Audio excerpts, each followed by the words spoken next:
So you've done your work, you're caught up, you're getting along with your coworkers, but for some reason, you go home and you're still stressed. What's going on? Well, we're going to answer that question in just one moment.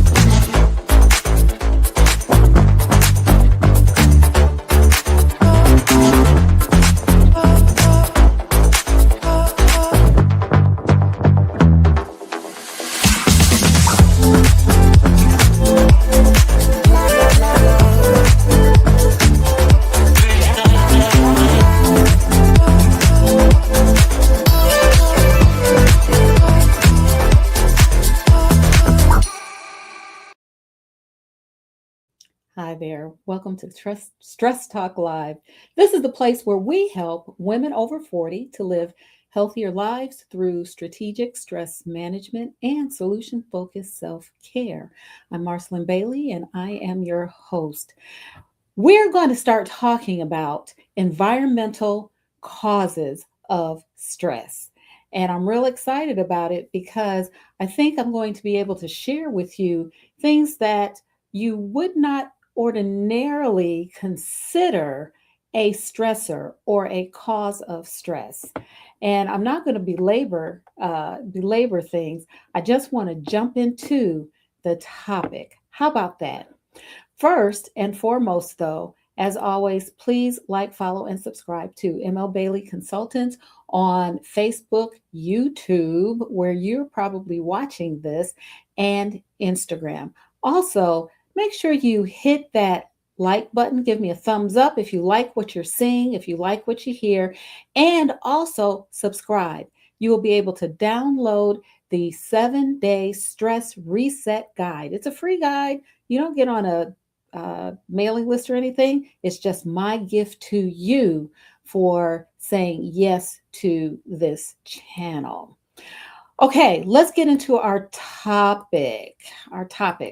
We're talking about 7 hidden ways your office space is sabotaging your calm. Oftentimes, we're just trying to figure out what is causing us to feel stressed at work. And we think about things like the workload, the pressures that our supervisors or our admin are putting on us to perform, our quotas or the expectations that the job have. We also think about our interactions with our coworkers. Well, when all of that is working and all of that is good, what could possibly cause us to feel stressed when we go home? And that's what I want to share with you today. I want to talk about environmental factors that cause us to, to feel stressed when we don't have anything to feel stressed about, right? So let's talk about some of these stressors. Okay, I want to talk about factors. The first factor that I want to share with you are natural. Natural conditions. Now that could be like weather patterns. Right now, many parts of the United States are dealing with extreme cold, lots of snow and ice. If you've been watching the weather channel or the weather in that's been going on in North Carolina, you've been seeing cars sliding all over the ice and people trying to dig their cars out because they got dumped. They got a load of snow dumped on them, and it's been very cold. It's even cold where I live, and it's not supposed to be. We don't get 20-degree days in where I live. During the day, in this time of year, it's usually like 60. It's cold to us if it's in the 50s. So that's very, very unusual. But weather patterns, extreme weather events, also not having daylight. In the winter, when the daylight and the sun is not out, that can also cause us to feel anxious as well as have some depressed feelings. But those are environmental, natural things, natural conditions that can increase our stress levels. Also, structural conditions. This is like, think about your workspace, where you are working. What color are the walls? What type of space are you in? Are you in your own private office, an own private space where you have privacy, where you're not concerned about someone just looking over your shoulder or listening to your conversations? Or are you in a space that's open with cubicles where you can see everything, everybody, and they can see and hear you as well? Um, those are the things that we always need to, we want to be aware of because they can cause us to have increased stress. They can cause increased stress. Not only that, the color schemes that are used in our workspaces, is it just very bland, or is it too much color? And I'll talk about that in a few moments. Other conditions are social conditions, and this is what I alluded to a few minutes ago. Our interactions with our coworkers, our personal interactions.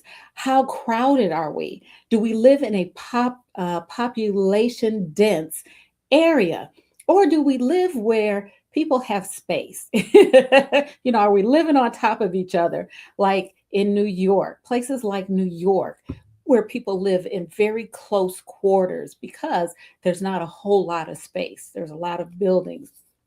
Not only that, in terms of social conditions, what's your perception of threats? Do you perceive threats, right? Are there threats, actual threats? And do you have a perception of threats? Those are social conditions that can cause increased stress. Have you been directly or indirectly um, have you been directly or indirectly exposed to trauma or traumatic events? Again, that can increase your stress levels. But the other part of that is pollution. Do you live in an area where there's a lot of pollution, whether that's air pollution, whether that's your water is pollution or contaminated, whether there's ground contamination or pollution? What about noise pollution, right? So those are also social conditions that can affect our stress levels. But let's focus on the workplace, okay? Let's do that. Let's focus on our workplace spaces because I want to share with you causes that you may not have thought about. And I also want to suggest some fixes for those causes. Okay. First, noise pollution. Do you work in a space where there's lots of noise, whether that's from the HVAC system, your heating and cooling system? It rumbles. Does it rumble when it turns on? Do you hear a whoosh of sound periodically when it comes on? Those are sounds that can increase your stress levels. Are people talking in those spaces? Do you hear conversations, whether that's on the telephone or whether that's just conversations in the hallway or near the space where you're working? Does it distract you to hear people talking? That too can increase your stress levels. Keyboards. Some of us, our keyboards clatter when we're typing, when we're keyboarding. That click, click, click, click, click, click, click, click, click, click, click, click, click. There's a lot of sound. That too can be distracting, and it also can increase your stress level. I had a client one time who worked in a call center, and this particular client talked about the noise, how they could hear everyone's conversation. Not only could they hear everyone's conversation, they could hear when their coworkers were keyboarding, the clicking, clacking. And imagine being in a room where there's like 12 people talking at the same time, keyboarding at the same time, clicking their mouse at the same time. And then you have an issue where a supervisor has to come and add to the conversations that are going on. It can be very stressful as well as very distracting.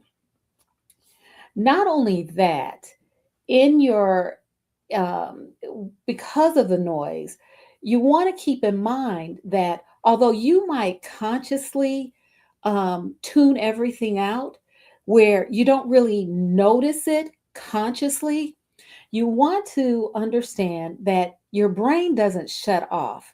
It is constantly scanning for information, constantly scanning for threats, constantly scanning so that the inputs, what you hear, see, smell, taste, touch, feel, all of those things are still going into your brain, and your brain has to process it. So although you consciously no longer pay attention to the heating system clicking on, or you've gotten to a place where you don't consciously listen to your coworkers conversation, your brain is still taking in that information and still processing it. So while you're not consciously doing it, your brain is still working. And when our brain works, it takes a lot of energy. So what can you do when it comes to the noise, that extraneous noise that you hear in your space that may be distracting and causing additional stress? One of the things you can do, and I don't have them with me, is use headphones. Use headphones. Um, and if you can use sound canceling headphones, that's really great. If you cannot, you can still use headphones. That helps to drown out some of the sounds so that it is not as distracting to you. So that is a fix you can use. Also, use put up acoustic panels. Acoustic panels absorb sound, and it doesn't sound doesn't just bounce off bare walls, but put up the if you put up those panels, it will absorb the sound so that it is not so pronounced. The other thing that companies can do is they can create quiet zones or focus pods where if you really need to concentrate and you need silence, you can go to a certain space that is designed to be quiet and designed to help you to focus and to concentrate. So that's the first thing, noise pollution. And we're probably all aware of that, right? Second, what about lighting? Many of us work in spaces that have fluorescent lighting. Whew, fluorescent lighting. Fluorescent lighting is used a lot because why? It's cheap and it's very efficient. The problem is when we're in fluorescent lighting all day, it can cause us to have eye strain, it causes headaches, and it can contribute to agitation. A fix for that is natural lighting. Yes, natural lighting. A Cornell University study indicated that when people worked in natural lighting, they saw a 56% drop in drowsiness. Also, there was a 63% reduction in headaches. That is quite profound. That when we work in natural lighting, it is much healthier for us and we're better able to concentrate. What's a fix? Well, if you have a window, position your desk where you can benefit from that natural light. If you don't have windows, use a lamp that allows you to adjust the light. Because if you can adjust the brightness as well as the color setting, then that will mimic the natural lighting that you could have if you had a window. So in the morning, you might, if with your lamp, you could adjust the color setting to a cool setting in the morning because that'll help you to feel more alert. In the afternoon, you want a warmer or a softer lighting, and that will help ease some of the eye pain. So that's how you can fix the lighting problem, unless your employer wants to invest in those lamps for you. Okay, what about your chair? Everybody complains about their chair because chairs are expensive. And if you want a chair that's ergonomically sound, you're going to pay a lot of money. So if you work in an industry that has to watch the budget, chances are you don't have a very comfortable chair or a chair that will support you. But because what you want to recognize is when you're hunching over, that burns a lot of energy. And many of us don't have our desk or our chairs set up from using ergonomics so that it contributes to better posture. We want to have a neutral posture if we're sitting at our desk. A neutral posture means that our feet are flat on the floor, our legs are at a 90-degree angle, and which means our thighs are parallel to the ground. Also, our keyboard is and our mouse is are both positioned so that our elbows are at a 90-degree angle and our wrists are slightly angled downward. Okay. Oftentimes, our chairs are either too low or our desks are too high. Our screen is not in the right position. And we're either hunching over or we're wiggling, we're trying to be comfortable, but it's not working. Not only that, we need to support our lower back. And oftentimes we don't have anything to support our lower back with, right? Because our chairs don't have that the lumbar padding to support our lower back. What happens? We have all kinds of soreness and stiffness in our bodies because we're sitting and we're not sitting properly. So what we want to make sure is that we have our keyboard in a position that enables us to hold our arms and our hands the way I spoke about. Also, we want to make sure that we're sitting in a neutral posture, and I described that as well. And we also want to make sure that our screen is at or just below eye level. At or just below eye level. Okay? All right, let's talk about space layout. I know I'm going through these kind of quickly, but I hope you will watch the replay, which will be on YouTube. But I'm going through these kind of quickly because I want to get through all of them. I've spoken about noise pollution. I've spoken about lighting, and I've also spoken about ergonomics. Now I'm going to share layout. I worked for an organization many, many moons ago that where I worked in a space where we had cubicles. And the cubicles, I could actually look over my cubicle into my coworker space. We heard everybody's conversation. We heard everybody's conversation. We knew what everybody was doing. It could be cozy. It was kind of cozy, but then it could also be kind of aggravating because it was also very distracting. The benefit of my space, however, was I had windows. I had a bay of windows so I could look out the window and enjoy the nature. Anyway, when we're talking about the layout of your workspace, is it cramped?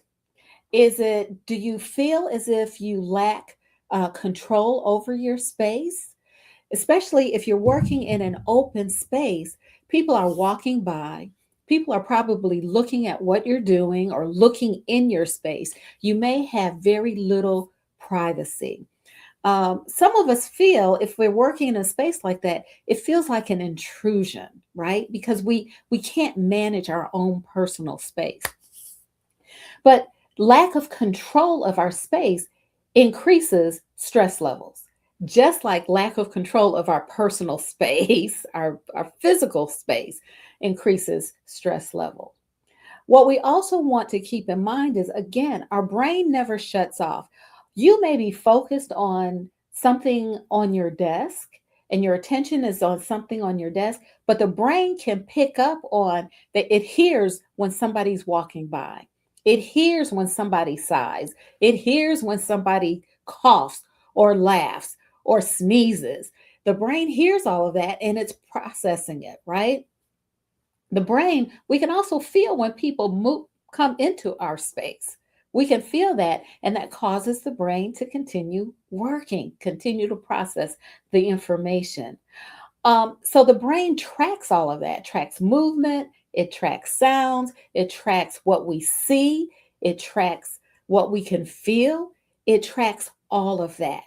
And again, we're expending energy when the brain is tracking all of that information.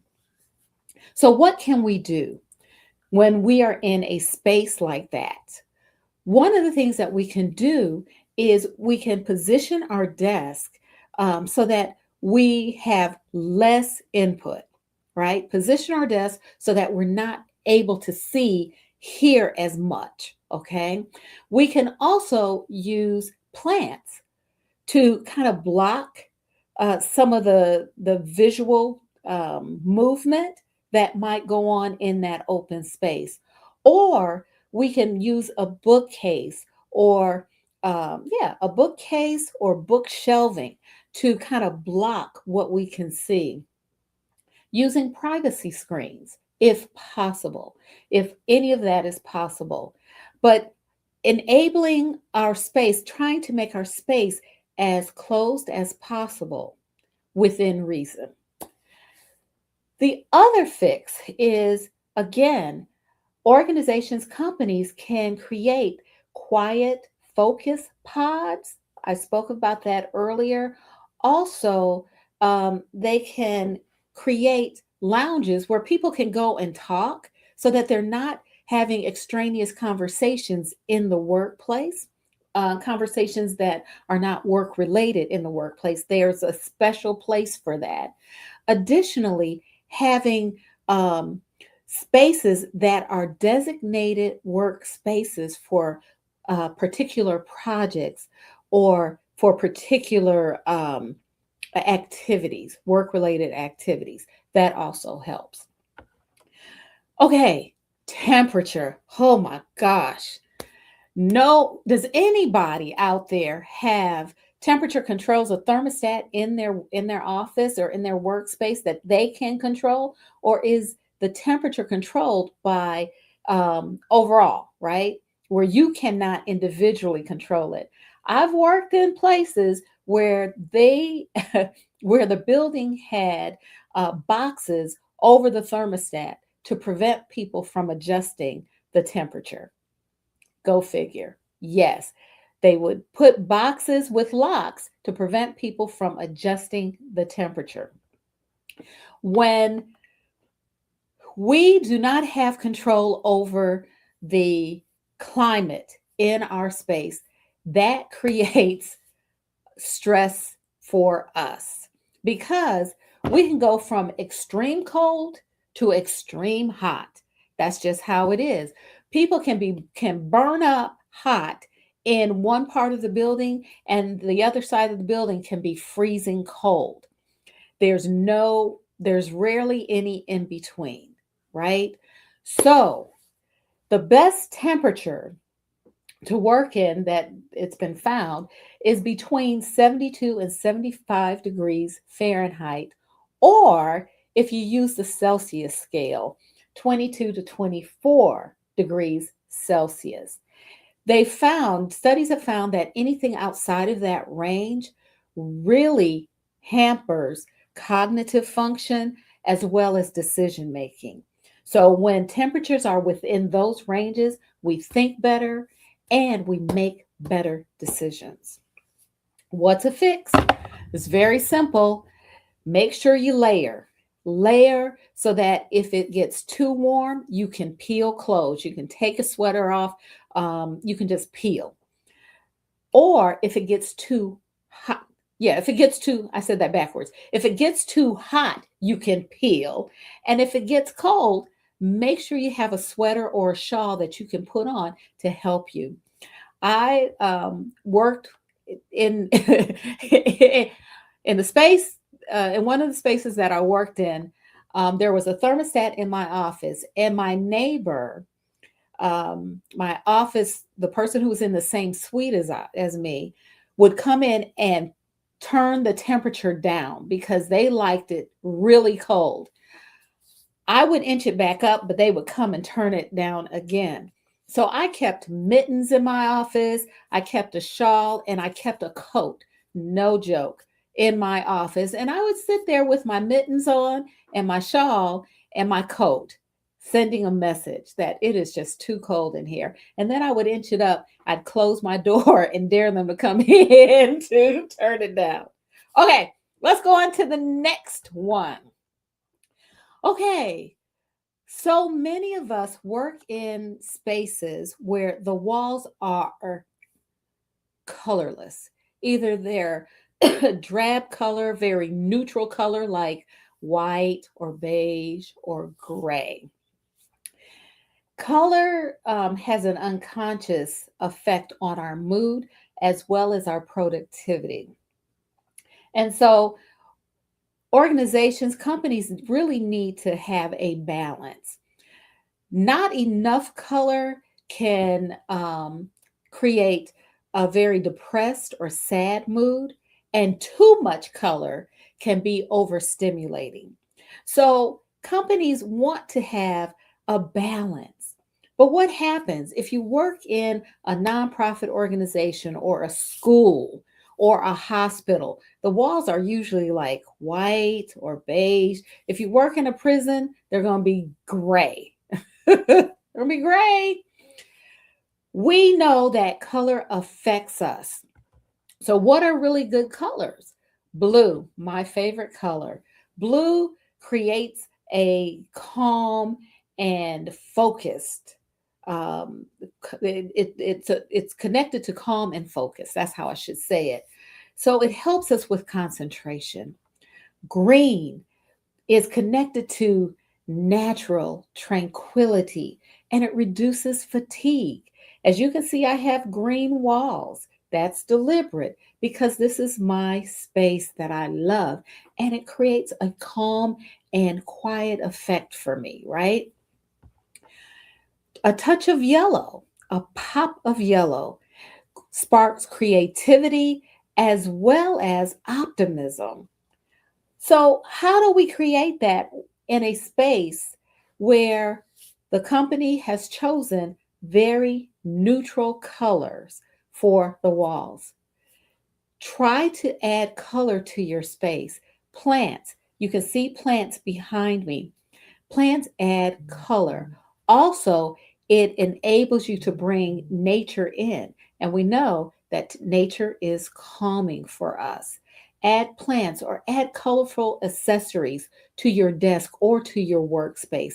That will help you. Colors that resonate with you and that you enjoy. So, we've talked about what? Let me go over what we've talked about.